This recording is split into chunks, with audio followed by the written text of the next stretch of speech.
വചനമെന്നാത്മാവിൻ ദാഹം തീർപ്പാ അരുളുക ദാസരിൽ വരമധികം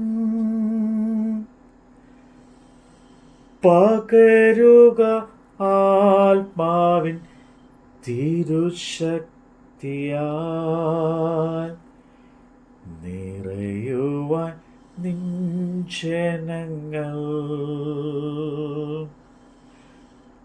പകരുക ആത്മാവിൻ തിരുശക്തിയാൽ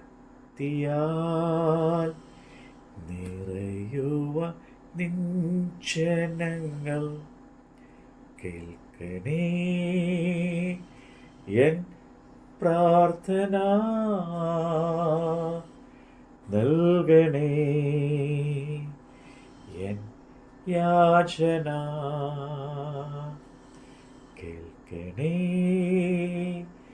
എൻ പ്രാർത്ഥന നൽകണേ എൻ യാചന. വിശുദ്ധ യോഹന്നാൻ എഴുതിയ 1 ലേഖനം അധ്യായം 5.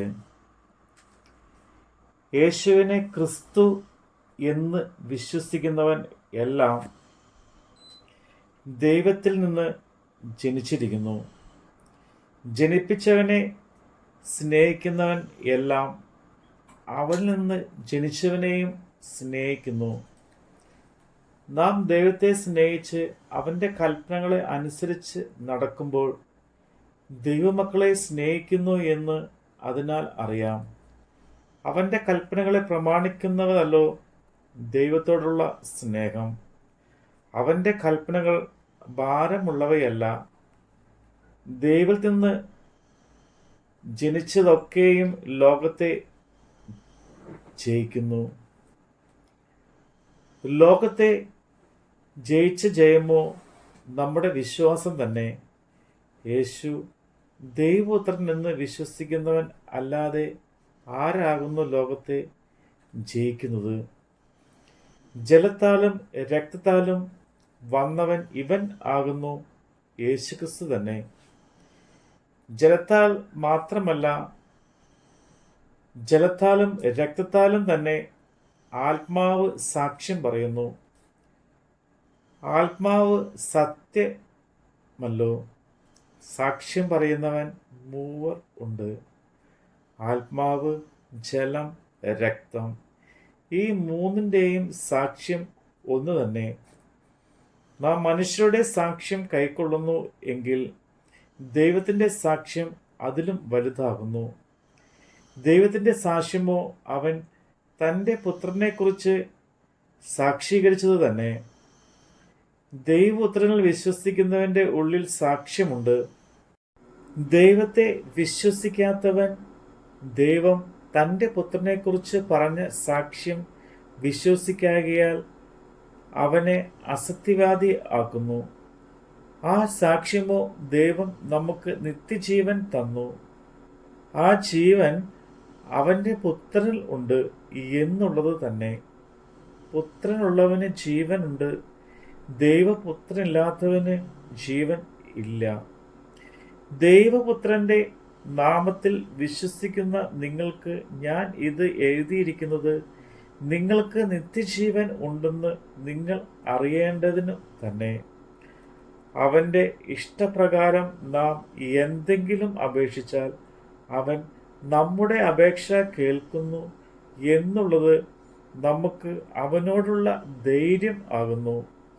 നാം എന്ത് അപേക്ഷിച്ചാലും അവൻ നമ്മുടെ അപേക്ഷ കേൾക്കുന്നു എന്ന് അറിയുന്നുവെങ്കിൽ അവനോട് കഴിച്ച അപേക്ഷ നമുക്ക് ലഭിച്ചു എന്ന് അറിയുന്നു. സഹോദരൻ, മരണത്തിനല്ലാത്ത പാപം ചെയ്യുന്നത് ആരെങ്കിലും കണ്ടാൽ അപേക്ഷിക്കാം. ദൈവം അവന് ജീവനെ കൊടുക്കും. മരണത്തിനല്ലാത്ത പാപം ചെയ്യുന്നവർക്ക് തന്നെ.